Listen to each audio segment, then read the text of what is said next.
अभी जिनकी बात की है तो वो अभी युवा अवस्था में हैं और दूसरे जो हैं अब वो वृद्धावस्था में आ गए हैं। तेजस्वी जी अच्छे इंसान हैं, अच्छे युवा हैं, ऊर्जा है काफ़ी, सोचते भी हैं कुछ कर लें, लेकिन क्या करें उनके पीछे जो उनका इतिहास और उनका जो बेड़ियाँ है ना।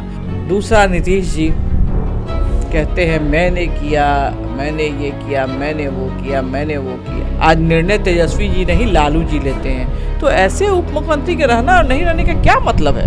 13 में क्यों अलग हुए थे, अब 17 में क्यों अलग हुए थे, अब फिर 22 में क्यों अलग हुए? तो नीतीश जी के पास कोई जवाब नहीं है। अमित शाह बिहार आ रहे हैं और बिहार में सासाराम आ रहे हैं, इसको लेकर आप क्या? देखिए, रोहतास की धरती पे माननीय गृह मंत्री जी का आगमन रोहतास वासियों के लिए बहुत ही सौभाग्य का विषय है और इसे दुर्भाग्य कहे या क्या कहें कि अमित शाह जी का आगमन 2014 से हमारी देश में सरकार है, लेकिन उनका आगमन हमारे ज़िले में नहीं हो पाया था।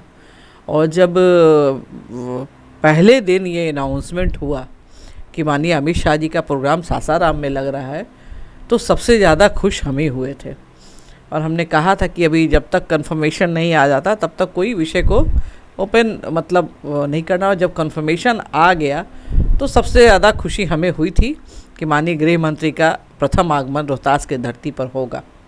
और समस्त कार्यकर्ताओं के लिए और रोहतास वासियों के लिए भी बहुत ही सौभाग्य की बात है, क्योंकि 14 से 24 आने जा रहा है, 23 है अभी, और हमेशा से प्रधानमंत्री जी का यहाँ कार्यक्रम लगता रहा है हर लोकसभा चुनाव में या विधानसभा के चुनाव में। पिछले बार भी मोदी जी कोविड के बाद पहला चुनावी रैली सासाराम से ही किए थे, सुअरा से। और पीएम जब आ जाते थे तो हम लोग को मौका गृह मंत्री जी को सुनने का नहीं मिल पाता था, क्योंकि पीएम का प्रोग्राम शाहबाद में लग जाता था तो अमित शाह जी का दूसरे क्षेत्रों में बिहार के लग जाता था, तो वो नहीं आ पाते थे सिस्टम से। लेकिन इस बार आ रहे हैं तो सारे कार्यकर्ताओं में बहुत उत्साह है, बहुत उमंग है। सभी लोग सुनने के लिए अमित शाह को बेचैन हैं, बेताब हैं कि हमारे गृह मंत्री आए। और जिनको हम न्यूज़ चैनलों पे, टीवी पे सुनते हैं और जो देश की राजनीति के रणनीतिकार चाणक्य कहे जाने वाले, और उनको जब सासाराम की जनता और रोहतास की जनता जब इतने करीब से सुनेगी तो उनके लिए भी बड़ा ही एक अविस्मरणीय दिन रहेगा। हम देख रहे हैं तो सम्राट चौधरी की अब सीधे लड़ाई नीतीश कुमार और तेजस्वी यादव के सामने होगी, तो क्या आपको लगता है कि सम्राट चौधरी इतने बड़े हस्ती के सामने टिक पाएंगे कहीं? देखिए, 4 काल होता है, बाल्य अवस्था, प्रौढ़ अवस्था, युवा अवस्था और वृद्धावस्था। तो आप अभी जिनकी बात की है तो वो अभी युवा अवस्था में हैं और दूसरे जो हैं अब वो वृद्धावस्था में आ गए हैं। जो युवा हैं उनके पीछे उनके पिताजी ने, पूर्वजों ने इतने तरह तरह के उनके लिए जाल बुनकर गए हैं। तेजस्वी जी अच्छे इंसान हैं, अच्छे युवा हैं, ऊर्जा है काफ़ी, सोचते भी हैं कुछ कर लें, लेकिन क्या करें उनके पीछे जो उनका इतिहास और उनका जो बेड़ियाँ हैं ना, वो उनका साथ नहीं छोड़ रही है।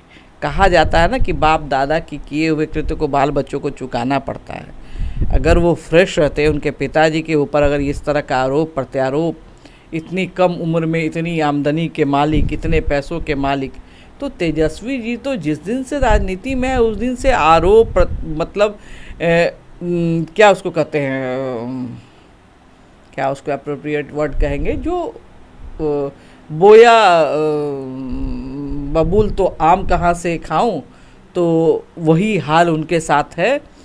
कुछ करना चाहते थे अच्छा, लेकिन हो नहीं पा रहा है।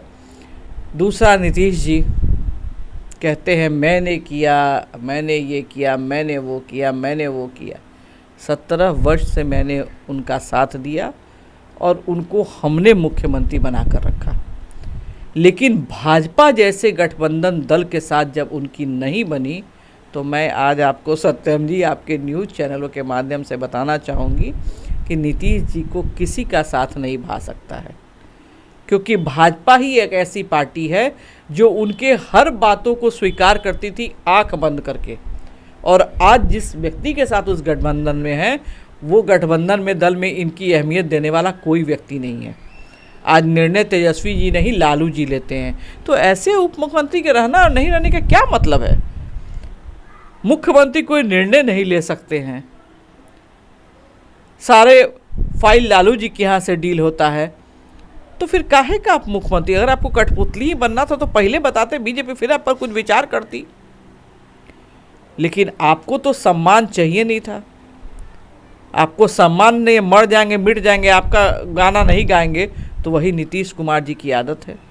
और आज इतनी अच्छी सरकार चल रही थी, कोई जाके उनसे पूछे कि आप 13 में क्यों अलग हुए थे, आप 17 में क्यों अलग हुए थे, आप फिर 22 में क्यों अलग हुए, तो नीतीश जी के पास कोई जवाब नहीं है। शांति से मीडिया वाले पूछिए, हमेशा बात टालकर वो चले जाते हैं। रोज उनकी बात को हम लोग सुनते हैं। आज आप 2,36 करोड़ का कुछ है आपका बिहार का बजट है, आप सब कुछ आज सरकार में हम लोग का हाउस चल रहा है, किसी चीज़ का सरकार के द्वारा कोई जवाब नहीं आता है। बिहार की सरकार का कोई विभाग जवाब नहीं देता है, सारा उल्टा पुल्टा जवाब मिलता है। आप कैसे मुख्यमंत्री हैं भाई? आप धृतराष्ट्र हो गए क्या बिहार के?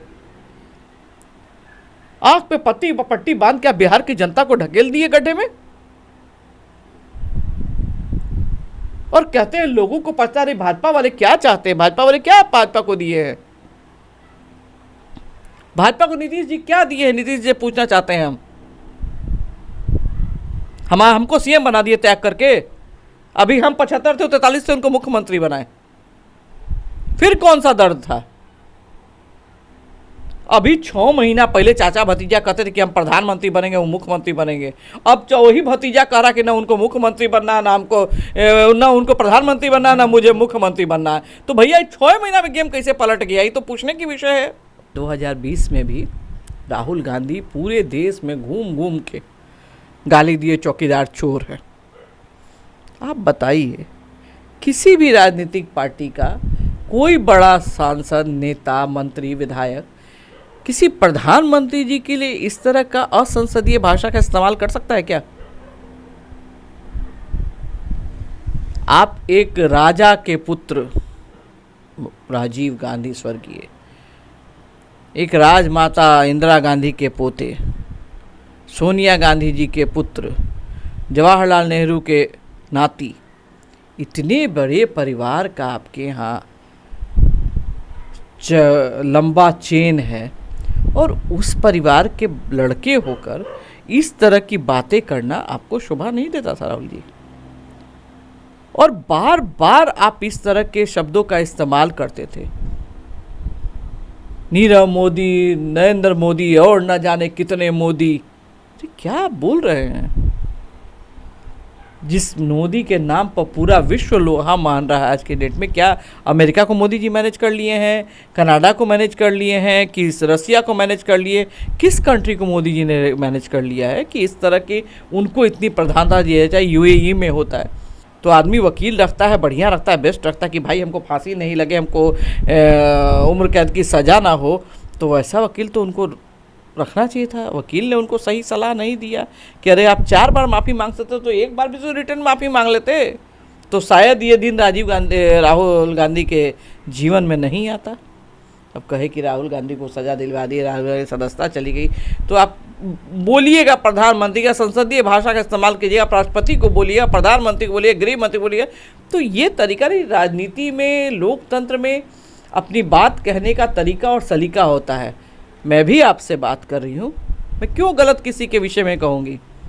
हमें जितना भी वार करना है अपने दायरे में रहकर, जिस मर्यादा में रहकर, किसी भी लोकतंत्र में, लोकतंत्रीय प्रणाली में हमको अपने भाषा का कंट्रोल रखना बिल्कुल आवश्यक होता है, और ये किसी भी राजनेता को करना चाहिए। तो अभी आप सुन रहे थे भाजपा के एमएलसी निवेदिता सिंह। स्पष्ट और सभी चीज़ों के बारे में बताएं। ऐसी खबरों के लिए बने लाइव फीड के साथ बहुत